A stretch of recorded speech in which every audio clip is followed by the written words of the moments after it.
Puna is full of chronic alcoholics, illegal structures, addicts, hippies, people on the run, misanthropes, social outcasts, conspiracy theorists, pot farmers, felons, hermits, and artists. And poor people who can't afford to live anywhere else. My kind of place. Your kind of place. I know you. So I was on the big island of Hawaii in the spring of 2024, and I had plans to see the beaches and resorts and all the reasons people come here. But I have a YouTube duty to report back on all the communities that nobody ever talks about. So we gave up a perfectly good day on this island to drive through Hawaii's Puna district. This wild place that a lot of people say is lawless. Punatics, these people are called. I guess you'd have to be a little crazy to live in the middle of a rainforest on the side of an active volcano, right? And here is that story.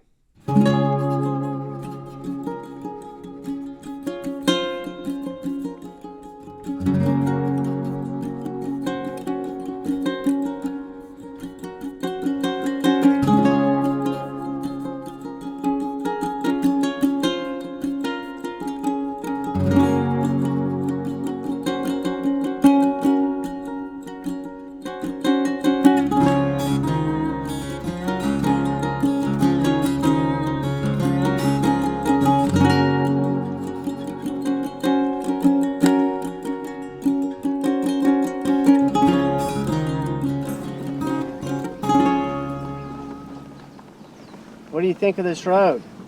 It's making my arms hurt. It's making her arms hurt. It's making my head hurt. Oh gosh, you make my head hurt. It is rough.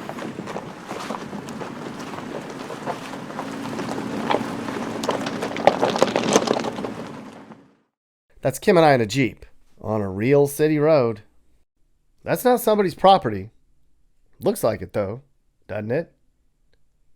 And we had just gotten off the highway and we were exploring the most rural community in the state of Hawaii one afternoon. Seemed like a wonderful idea. It was not. It was hard and annoying and a little concerning. But what an insight into the way of life in Hawaii's jungle land. That part of the day was a whole adventure on its own, but I'll come back here later. So where in the Hawaii are we? Well, this dispatch comes from the Puna district, or Puna as they call it. It's this huge area on the eastern side of the Big Island. It's about the size of San Antonio. There's 50,000 people spread out over this jagged jungle that looks like something from your tropical island dreams. It's 500 square miles of rocky, rainy, overgrown, and tangled, like nowhere you've ever been, and right at the base of the most active volcanoes in the world. Nowhere you'd think people would want to live, right? But they do. It's actually the fastest growing part of Hawaii now. My goal was to find out why. Can't even really see. It's like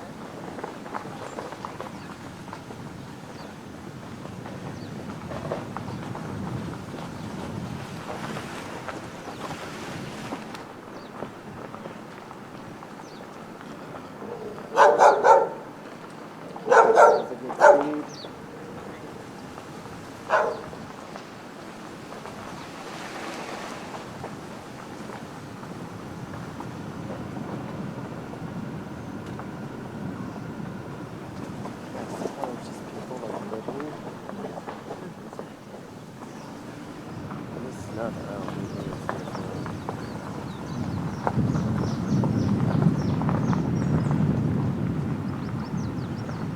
Your dog hunter's killing chicken. Darn it.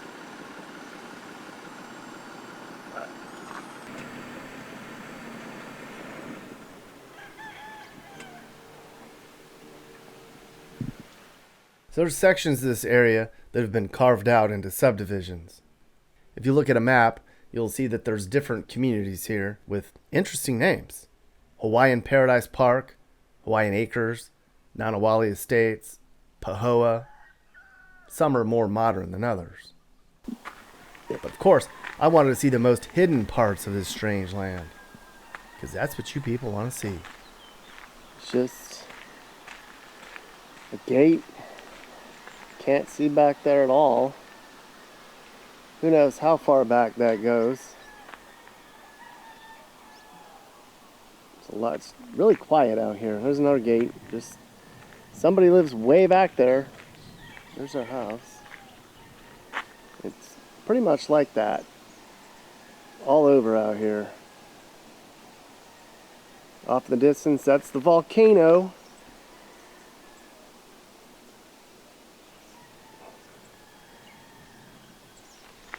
Yep. Jungle life. So who lives in here? What do they do? Why do they live here? So many questions. I asked a buddy of mine who lives in here somewhere, and he told me, Nick, most of the population in here are hippies, criminals, and retirees. Well, that was a nice way of putting it. It's not what the internet says. I can see why criminals would be in here. It's a great place to hide. There's a lot of addicts and thieves out this way. Meth labs, packs of feral dogs. It's kind of like the Wild West. It's lawless out here. I hear the cops don't even come back here sometimes. People take care of shit themselves, like civilized men and women. This is one of the poorest regions in Hawaii, but I don't honestly think these people care about that very much. I think they want to be left alone. It's not that bad.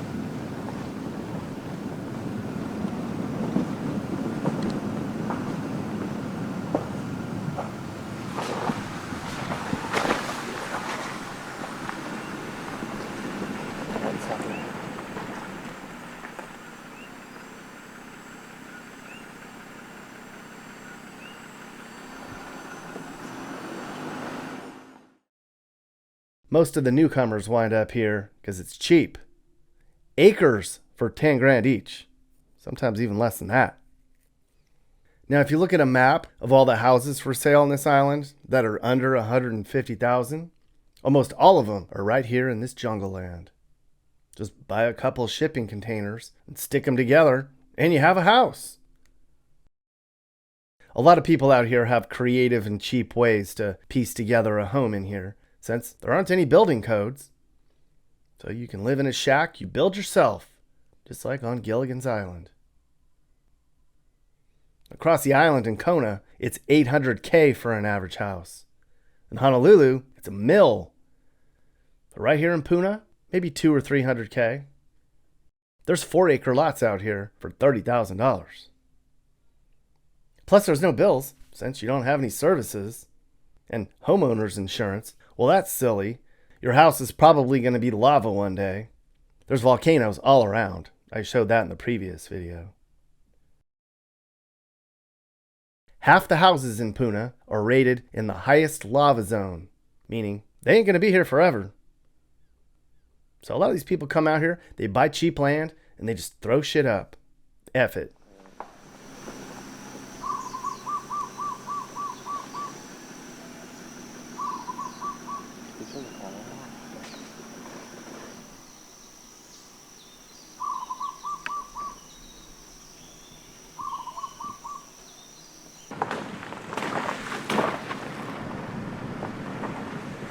It's like we're in a theme park. Like Jurassic World.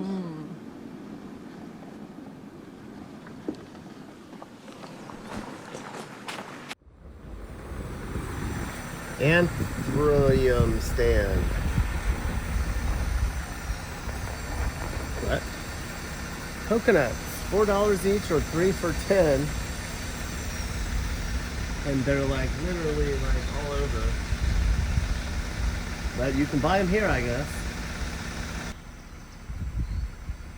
Exotic fruits and shoots. You just like Whatever that is, they're out. Everybody's out. They collect rain because there's no running water here. It's solar power, septic tanks, propane. There's no mail delivery here. In Puna, less is more. A lot of people out here grow their own food. Fruit trees and veggies grow really well in the Puna district. And if you want a decent yard, good luck. You can't get a shovel into the lava rock ground out here. And you need a chainsaw to cut your yard. It's so thick and wet. There's dead fruit everywhere, gnats, mongooses chasing your cats. It's a jungle, and it is real.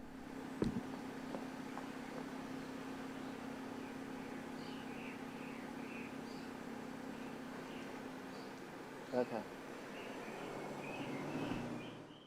For fun, you say? This is fun. Look around. If you're looking for action, nightlife, fancy restaurants and bars, well, Puna's not for you. A hospital's an hour away. For work, it's about 30 miles to Hilo on back roads in the jungle. You're probably going, where do these people shop, Nick? Well, getting to a decent store is about an hour away for a lot of these people. So a lot of them get their goods at the store. The type of place where memories are made.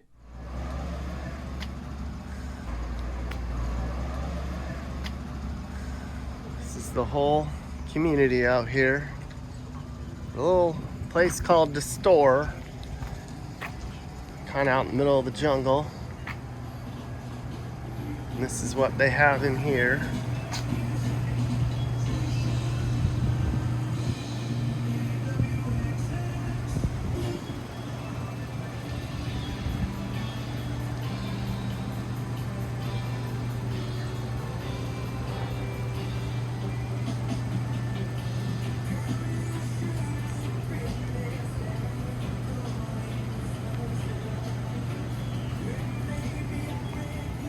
No. That's it. It's peaceful out here. There's no drama. It's a beautiful day. Not raining yet. Hoping we don't get any rain. Now, you're wondering, is it dangerous out there in the jungle? Yes, very. I heard about booby-trapped marijuana fields. I read about witness protection programs. But most of the crime out here are just break-ins. Lots of crackheads stealing stuff. But there's a lot of drug abuse, a lot of fist fights, a lot of thieves, a lot of angry people. Mental health is a big deal out here too. You hear a lot of gunshots out here, but that doesn't mean anything. A buddy of mine, Brent, told me, if you mess around out in Puna, you'll be killed. Wow. Dang, Brent. I don't think it's that bad. It's a damn good place to hide from people. I'll tell you that. Turns out you can get away with a lot in a jungle. I hear that Dog the Bounty Hunter used to arrest cockfighters and meth heads back here. Probably, Mappy. There's a lot of that back here. And sadly, there's a lot of that in the rest of America too. In your backyards and in mine. I think Dog should run for president, or at least vice president. Somebody who could arm wrestle Vladimir Putin and actually win. Well, it's not a bad idea, Mappy. We haven't had a tough guy president since Teddy Roosevelt. We need a leader and a president that the world will respect. Shit, we need a leader that our own people will respect. Because looking around America, a lot of people don't have respect for the law, do they? Puna is the place where natives live, old hippies live, bikers live, artists live, and frankly, no one who's really important politically to the state as far as that's concerned, okay? Puna is the write-off zone. This is where everything gets dumped and no one cares. Puna's a very Wild West, do whatever It is. you want. Yep. They're like the building codes, the way of life, the no restrictions, just hidden away from view. It feels very untamed. It is. I guess. Yeah, Is the best way. it's the Wild West. Alaska is more so because they got Kodiak bears and great big guns. Okay, but we only got pigs. But yeah, it's the Wild West, and people believe they can do darn near anything they want to out here. Well, they actually can't. They find that out. But there's a lot of building without proper permits and not to codes and so on. What kind of person does it take to thrive or to survive out in Puna? Well, for one, unless you're loaded, or unless you're willing to be just poor as a church mouse, okay, I do believe you better know how to hustle. It's a hustler's culture. It was more evident, I think, before COVID. But I mean, people around here, you show up at the farmer's market, they're selling brownies, they're selling cookies, they're growing plants. That's okay, so on. And I always overproduce. And you have to if you're going to survive here. So part of hustling for me, I guess, is that we provide maybe about 50% of our own food, approximately. And some of the rest of the food that I don't do myself, I swap. There's a lot of barter here. So I will trade nursery plants or produce, tomatoes or something to my neighbors who raise eggs, and so on and so forth. Yeah, so the type of person is one I do believe that unless you really are well suited with money, and if you are, you're probably going to go over towards Kohala or someplace where it's more expensive, it's more touristy, it's prettier, Puna's rough, it's hard rock, a lot of it. We're different on this site. This was chosen specifically for having 16-foot deep soil because I farm. But there aren't too many places like that in Puna. Most of it's just plain rock. But the worst part of it, let's see. I got to think a minute on that one. I don't generally think in those terms very much, but I suppose it's probably availability of goods and services. If everything's scarce out here, we don't have enough doctors, we don't have enough nurses, there aren't enough, really much of anything. Everything either leaves the island to go look for more money somewhere else and a better opportunity. You could make a lot more money doing cosmetic surgery in Los Angeles than you can giving birth to children in Hilo, trust me. And so there's that factor, because everything goes out of stock here. And when it goes out of stock, you can wait months. Hey guys.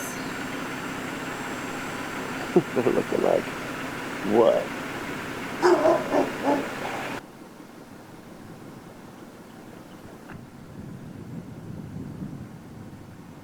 Way back there's somebody. Okay.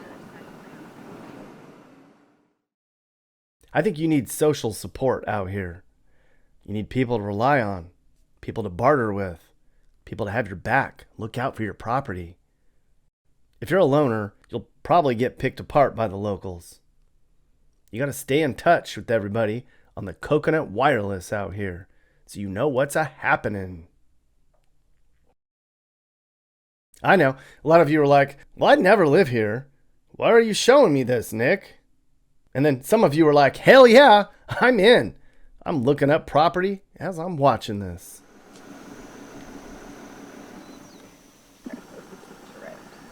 That's a road.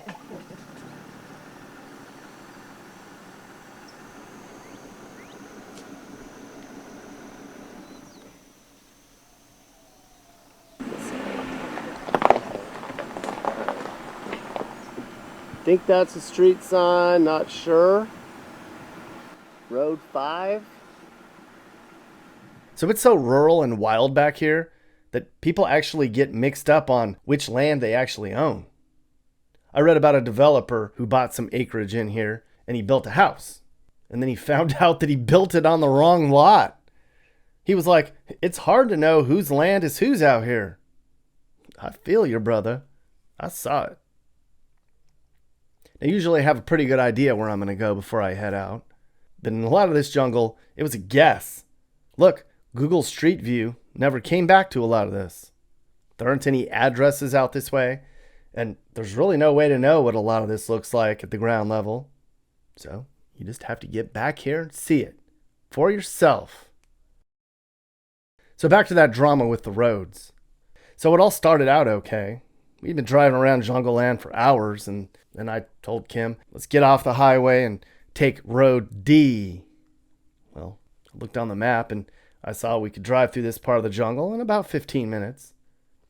Had the top of the Jeep off, and it was a nice day. Documenting Jungle Land.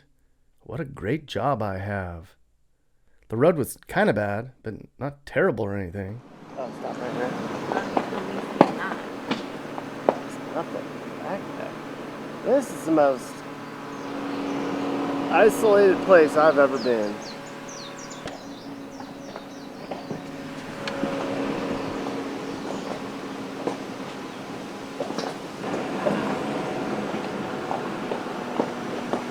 No doubt.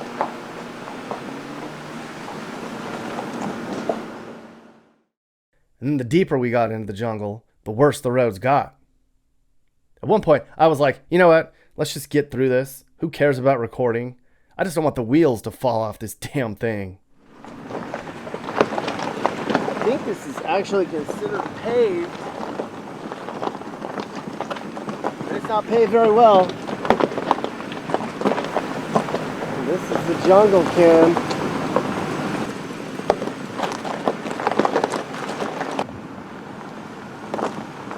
The absolute worst roads I think I've ever been on. Even the nice parts ruined.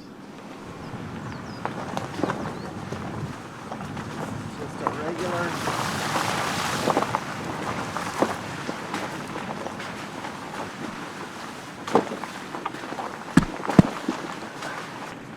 This is the neighborhood. They say if you want to know a people well, you gotta live a day in their shoes. I guess. Got what I sought. Worst road I think I've ever been on. I don't think you can even call these roads. And it was along this stretch of road that we ran into Norm. I saw him down there, and at first I thought, oh, here's a regular citizen out here fixing the road himself. Because clearly somebody has to do it. Nope. He was just moving his excavator. What's up, man? Not much, just playing in the neighborhood. We're doing a YouTube video. Can I ask you a quick question? Only if I get to plug my own YouTube. Plug your YouTube. Can you shut it off so I can hear you? What's your YouTube? Big Island Pele Rocks. Big Island Pele Rocks. What do you do? Well, it's supposed to be homesteading, but this is what people come to look at. They come to look at the excavator? Yeah, well, you know, whatever I'm supposedly doing. Yeah. I got like 105 subscribers, but the reason why people move to this part, Hawaiian Acres, no covenants, no restrictions, and when I bought it, it was fairly cheap. Now it's 35,000 for 3 acres, which still isn't too bad. But no covenants, no restrictions. A lot of people, most of them live off grid without permits. Myself, I went ahead and called the tax guy and had him come out and tax me on it. But yeah, it's the privacy, it's the wilderness. The rain, if you get used to it, you're okay. So, I don't know, ask me something else. What is it like to live out here in terms of social life? Or is that why people are out here? Because it's both. People are out here to be private and not be messing around with anybody else. But on the island itself, I've been on Hawaii, not Big Island, but all of Hawaii, since 2011. And so I've been here a while. This island, 7 years. The privacy is a big thing. But you got to be here 3, 5, 7 years before the people you meet are actually going to become true friends. Because you make it to 3, you're okay. You make it to 5, you're doing better. you're here 7 to 10 years, you're staying. But there are so many people that come and go. You come out here, big expectations. I'm going to go into this forest and I'm going to build something. And about 2 years later, you're going, oh, I got cabin fever, I got island fever, I got to go back to the mainland. It costs too much. I don't want to get into politics, but there's a lot of Democrats out here, and then there's a lot of Republicans out here. So I'll leave it at that on that. It's mostly the privacy. I've had I'll call it three. I've had 3 people come onto my property uninvited. The first guy was some solar guys. They missed the road. Wrong address. The next guy was a neighbor from 4 Road. He was out cruising around on April 20th, 420, and stopped by and seen me out in the yard. And the other one was somebody trying to sell lollipops. So, they needed some money. They made up some candy and they were trying to sell it. So in 7 years, only 3 people have walked on my property that weren't invited. And out here, that's a big thing. You don't just walk on. You got to be invited, or definitely make yourself known at the gate. And if you don't see a house real quick, you turn around and go back. Mm-hmm. I'd imagine most of the people out here don't have day jobs, right? Right. Retirees. Working from homers. Yep. Self-sustainers. Yeah. Or like myself, I'm retired, but I got a little side job. Yeah.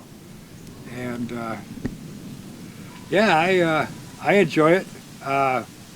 What's the worst part of living out here? The worst part of living out here? Well, I don't know if that would be the drive to town or the rain. I would say the biggest thing you need out here is dry space. So awnings, tarps, covered area. A lot of this land isn't that bad. Check it out. There's some nice pockets. All that land with a big old nice home out here. Stuff like that's only about $400,000.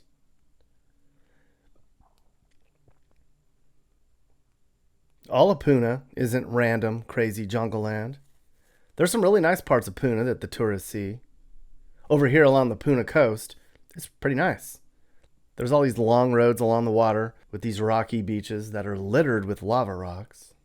That's cool. And then there's Pahoa, the capital of this strange land. Right in the middle of jungle land, where everybody comes to get their shit done. Now, somebody told me one time that Pahoa was trashy. So I had to know, is it? And it's not at all, at least downtown. I think Pahoa proper's the nicest part of the area, to be honest. Downtown Pahoa's pretty cool. Kind of run down and touristy in its own charming little way. And look, they have a Burger King and a Long's Drugs and a yoga studio and a Pizza Hut. Supercuts? I didn't think they still had those. I'm going to show you a lot more of Pahoa in the final video on this series when I show you all the back road stuff I found on this island. So you're going to have to wait for that. It's coming up. So how did this even happen? Like, why are people even living out here? Well, it all started in the 1950s. Hawaii had just become a state, and so it offered up big plots of land in this jungle for cheap. So all the land grab speculators came in, and they gobbled up big tracts of land, and they sold them off to people over here on the mainland. $250 an acre back then. The state told everyone, look, we're not putting in water or power out there, and there's not going to be any sidewalks or schools. People were like, F it. By the time the 70s came, a lot of this was still sparsely populated. It was mostly independent, self-sufficient homesteaders that came over from the mainland to start a new life. Some farmers, plantation workers, bunch of hippies. And then pot came in. Imagine that. People realized, hey, I can grow tons of weed out here, and nobody would know. By 1980, this jungle was the most productive marijuana producing area in the USA. There was more weed in this jungle than in the entire state of Missouri. Well, the cops found out, and the gig was up. A lot of people went to jail, and they lost their income stream. Many people left. And then meth moved in the late 80s, and pretty soon, Puna got a sketchy reputation because there were thieves and weirdos and druggies all over the place. So that's how people ended up here. Is the kitty moved? Yeah, cat's out of the way. Man, look at that Jeep. Nah, it's not that bad. There's some mud.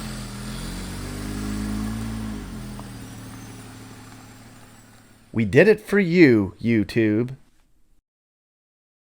There's a certain type of person that thrives here. The adventurous, the unconventional, self-reliant, creative types who don't mind a mess. Definitely not mainstream. Although it's kind of getting there. It's slowly getting more civilized as more people are moving in here. There's parts of this mysterious land that even you might find appealing. Most of the locals today, they're independent, free-thinking, self-sustaining, and pretty neighborly. Puna's an odd mix of humanity with a very distinct culture. And if you want to live here, you have to take it on its own terms. Puna won't cater to you. Come here with gratitude and an open mind and a respect for the culture. Don't be a jerk. Don't try to tell people how to do things. Just stay out of the way and learn. Blend in.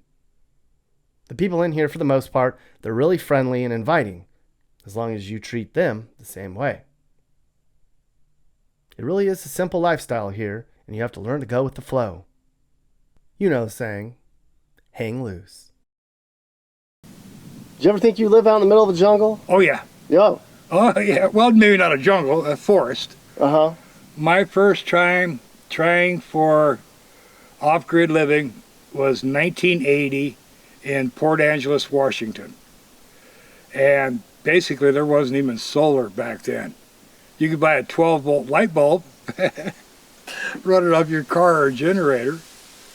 But yeah, I've always wanted to live secluded. I don't cut my grass all the time, my lawn, because I want the birds to come out and land out there in front of me and eat the seeds and flutter around. And I'll cut an area, I'll leave it alone. I'll cut another area, leave it alone. So seclusion is not really seclusion. It's more privacy. On my road up here, 3 Road, I know all the neighbors. Both sides of the road, pretty much from 10 houses up to 10 houses on the other side of the road we're sitting on. So you get to know people, but like I say, if you ain't been here a while, you're not going to make really true friends because they figure you're going to go home, back to the mainland. It just seems like the people that are out here in this part of the Big Island are here because it's affordable and they want to be away from people to do their own thing. That's a good one right there. You just put your finger on it. There was a time I was part of the Back to the Land movement in the 60s, okay? And I mean, at one point I owned up to 240 acres in Wisconsin, you know, and used to farm and stuff like that. Well, the lesson I learned, I think, out of all of that is that whenever you try to escape something, it chases you. So there's a lot of people out there trying to run, then, you think? Oh, yeah. Hiding from something? Well, there's a lot of fear in the U.S. right now. Fear is caused by a number of reasons. We had a very unstable political situation that's really hard to deal with. We've had a lot of protests. There's wars going on over the dang planet at the moment. If people come here thinking you're going to get away from it all, believe me, you're walking right into it. You have a brand new set of problems. Brand new set of problems, that's all. And I kind of feel that both Alaska and Hawaii, being outlying states, you know, and being more wilderness type places, not so heavily civilized and settled. Both of them draw people with dreams. And in both cases, I see dreams fulfilled, and I also see nightmares, because dreams turn into nightmares too, real easy. And if you're not ready for it, you know, if you got the illusion that you're coming here in this paradise, you know, and whatnot, good luck. Good luck, because the roosters will crow all night long, you know, the dogs bark, the coqui frogs, 90 decibels. Sometimes I'd like to leave the island just because of them damn frogs. Are you looking to move and need advice? I do consulting. That's right. I'll sit down and talk about where the next perfect place for you and your family should be. I do it all the time. Together, let's find you a new home that's safe and checks all your boxes. And I can also help you find your new house, too. Email me and I'll work with you on not just helping you figure out where to move, but I can help you find your perfect home, too. That's right. I know awesome, reliable agents all over the country, and I'd love to connect you to somebody who can help you search for that perfect home. And if you want to buy some Mappy gear, click the store link on my homepage. From there, you can check out the latest merch. There's hoodies, coffee cups, stickers, and shirts. Show off how much you love Mappy and support the channel. And I'm on Cameo too.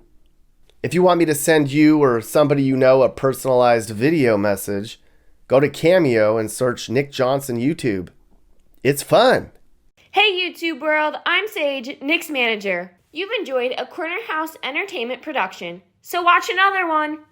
Hey guys, if you learned something new about America or what it's like to live in America, great. You should think about subscribing and turning on your notifications. You can also click one of these videos or playlists for more.